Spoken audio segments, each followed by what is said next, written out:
Está ya con nosotros Juan Carlos Solines, él es abogado, experto en telecomunicaciones, en tecnologías y comunicación. Juan Carlos, buenos días y bienvenido. Gracias. Bueno, en este momento se está discutiendo en la Asamblea Nacional, en la Comisión de Derechos Colectivos, cuáles deberían ser las reformas que se hagan en la Ley de Comunicación. Usted ha hecho algunos aportes por su experiencia y conocimientos. ¿Cuáles cree ustedes que deberían, aspectos que deben ser considerados dentro de esta reforma que se va a hacer? Bueno, Janet, en primer lugar, creo que es una oportunidad importantísima para el país para reivindicar y recuperar las libertades que fueron conculcadas en el anterior gobierno. Y en ese sentido, esta oportunidad de reforma que plantea el presidente Lenín Moreno y la Asamblea debe ser aprovechada de la mejor manera. Yo pienso que las prioridades en este momento son identificar todos aquellos aspectos de la ley que generaron estas restricciones, este coartamiento a la libertad de expresión, por eso se la llamó Ley Mordaza, y determinar qué es lo que debe cambiarse en ese sentido. Es decir, cualquier viso de censura previa, que genere autocensura, cualquier imposición del Estado debe ser eliminada. De allí que el punto de partida del proyecto del Ejecutivo, de decir que la ley se alinee con los instrumentos internacionales, con los tratados de derechos humanos y de libertad de expresión, y con los estándares internacionales de los fallos emitidos por la Corte Interamericana de Derechos Humanos, creo que es un paso positivo. Luego, el otro aspecto es el tema del diseño institucional, es decir, ¿por qué hubo este hostigamiento y persecución a medios y a periodistas, incluso a personas, a ciudadanos comunes y corrientes por el uso de redes sociales durante el correísmo? ¿Cuáles fueron las normas que permitieron ese hostigamiento y esa persecución para eliminarlas? Por ejemplo, el tema del linchamiento mediático, el tema de atribuir características de la información, que la información sea veraz, oportuna, relevante. ¿Quién define eso? Esos eran los lados oscuros de la ley que permitían que un tipo como Ochoa se haya ensañado con los medios. Y una tercera área que me parece que es fundamental realmente para que la libertad de expresión comience a reflorecer en el país, es entender qué está funcionando mal con los modelos de negocio de los medios de comunicación. Es decir, hay los medios privados que tienen su modelo, que es en base al pautaje de publicidad, hay los medios comunitarios que tienen otro modelo y tienen otra finalidad, y también hay que atender cuáles son las necesidades de esos medios comunitarios. Y finalmente yo creo que hay que revisar la naturaleza de los medios públicos. No puede ser posible que cada municipio, cada gobierno autónomo descentralizado pretenda tener un canal de televisión, un canal de radio, porque se está institucionalizando la propaganda, y yo creo que hay que erradicar la propaganda del sector público. Los alcaldes, el presidente, los ministros no tienen por qué hacer propaganda. Entonces yo creo que estos tres grandes campos deberían ser el enfoque principal de este proceso de reforma. A ver, para ir poco a poco, empiezo por el final. Esto de que los gobiernos autónomos quieren tener sus propios medios de comunicación. ¿Existe algún otro país en donde los municipios tengan medios de comunicación y para qué los usan? Exactamente, no solo que no tienen medios de comunicación. O sea, ¿no hay referencia? ¿No hay otro país al que podamos hacer referencia? O sea, se puede decir que no existe el esquema que tiene aquí en el Ecuador, en donde uno prende la televisión o prende la radio y escucha propaganda, porque no es información, es propaganda de tu alcalde construye tal cosa, el municipio avanza, el gobierno construye, ¿no? Eso no existe en países donde se respete a la audiencia y donde se respete al ciudadano, porque además son recursos nuestros. Entonces, se ha dado un paso en el actual gobierno de decir que se va a centralizar todo lo que es la publicidad del gobierno en la SECOM. La publicidad no debe existir. Esos recursos que hoy en día el principal anunciante, increíblemente, el principal anunciante en el Ecuador es el Estado. El que más dinero gasta, más que cualquier anunciante privado, es del Estado. Ese dinero podría servir, por ejemplo, para fortalecer a los medios comunitarios que necesitan capacitación, que necesitan financiamiento, que necesitan fuentes de capacitación técnica. Es decir, todos esos recursos deberían ser destinados a muchas otras necesidades que tiene el Estado y no a la propaganda. Distinto es la información pública.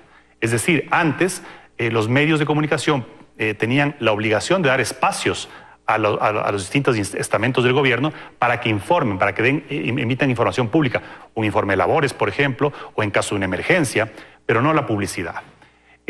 Por otro lado, los medios privados que viven de la publicidad y no tienen por qué avergonzarse, porque ese es el modelo. Transmiten y difunden contenidos y pautan publicidad y así se sostienen, ¿no? Esa publicidad se ha visto reducida notablemente por un esquema perverso que se montó en la anterior ley, obviamente mentalizado por los hermanos Alvarado seguramente, en donde se redujo, el último año hubo una reducción de alrededor de más de 100 millones de dólares en pautaje de publicidad privada.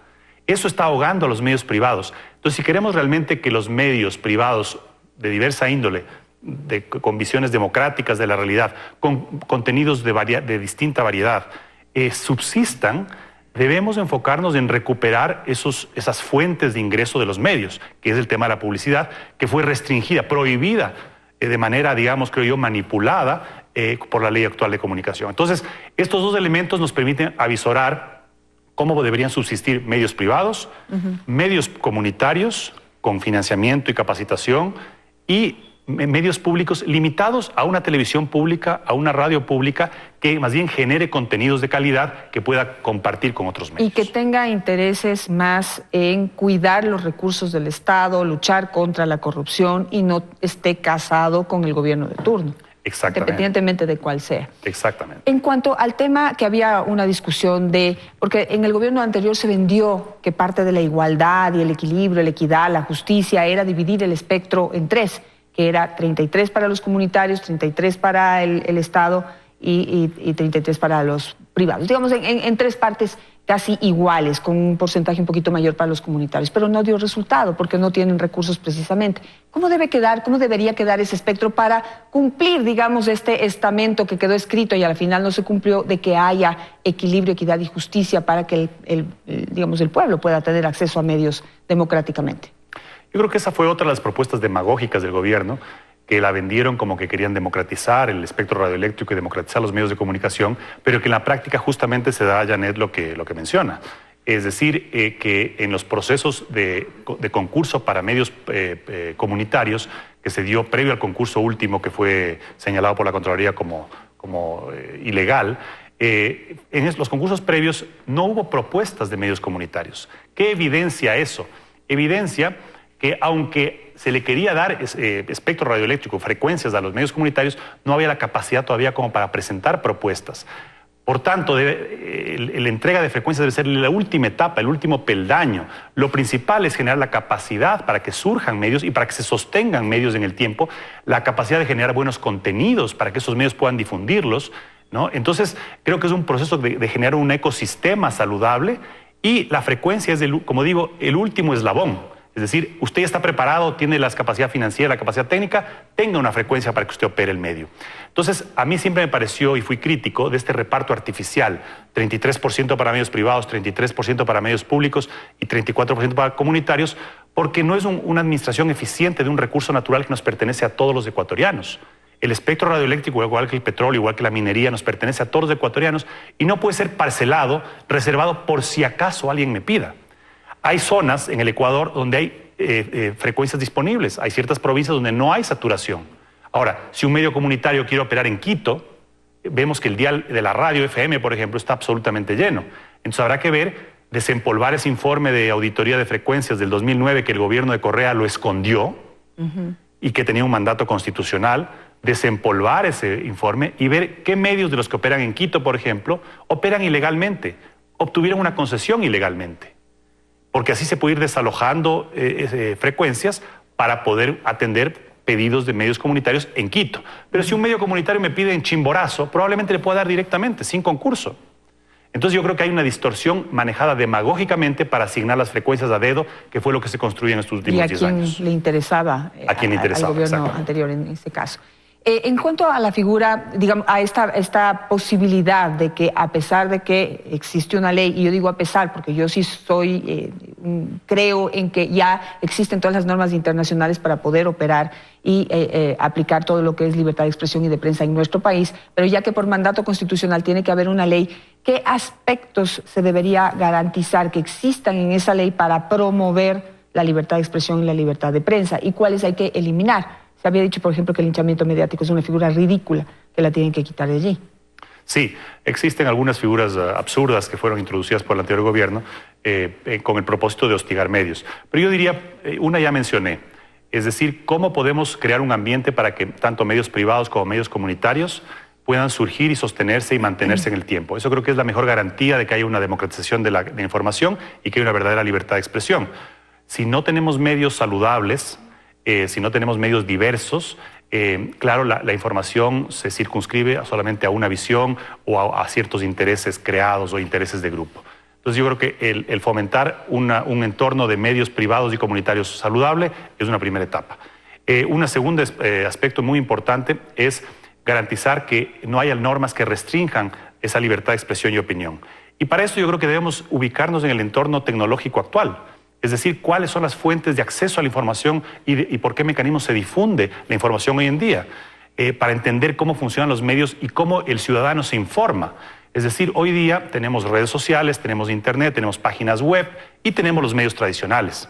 Entonces, no se puede generar, digamos, inequidades, de repente imponiendo ciertas condiciones a los medios tradicionales porque usan espectro radioeléctrico o porque están sujetos a una ley, cuando los medios alternativos o de nueva generación no tienen esas restricciones. Y no pueden tenerlas porque funcionan a través de Internet, que es una red de redes que no tiene jurisdicción en el Ecuador y por tanto no pueden ser regulados. De allí, Janet, que es importante mencionar que la pretensión del gobierno en el proyecto con la reforma al artículo 5 de definición de medios de comunicación es absolutamente inaceptable, porque es una definición que proponen en donde se amplía el concepto de medio de comunicación y podría ser cualquier canal, mecanismo y herramienta que difunda información permanentemente. Podría ser un blog, podría ser una red social, una cuenta de Twitter, y creo que eso no podemos permitir. Igual, el gobierno debería corregir el artículo 3 del reglamento que Correa, tratando de manipular el ámbito de la ley, dijo que también incluía los medios de Internet, ¿no? Cosa que es absolutamente inaceptable y además antitécnica. Entonces yo creo que ahí es otro aspecto importante. Y finalmente el tema de la institucionalidad. Yo creo que es fundamental, Janet. Todo el mundo habla de eliminar la Supercom, que se convirtió un poco en el símbolo de la persecución y el hostigamiento a periodistas y a medios, pero creo que el problema no está en la institución. Porque si es que se elimina la Supercom y se le entrega todas las competencias que tenía la Supercom al Cordicom, y el Cordicom sigue controlado por el Ejecutivo, tenemos una institución superpoderosa que regula, que controla, que sanciona, todo en manos de un ente administrativo que está presidido por un delegado del presidente de la República.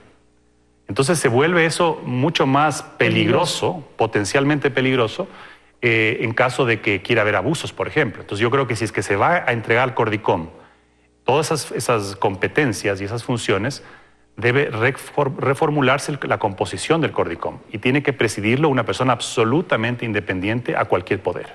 Con eso me voy a quedar. Muchísimas gracias, Juan Carlos Solines, por estar esta mañana con nosotros. ¿Me confirman, por favor, si nos vamos con Vicente Albornoz o me despido de una vez? ¿Sí, Vicente? Nos vamos al corte comercial. Enseguida regresamos.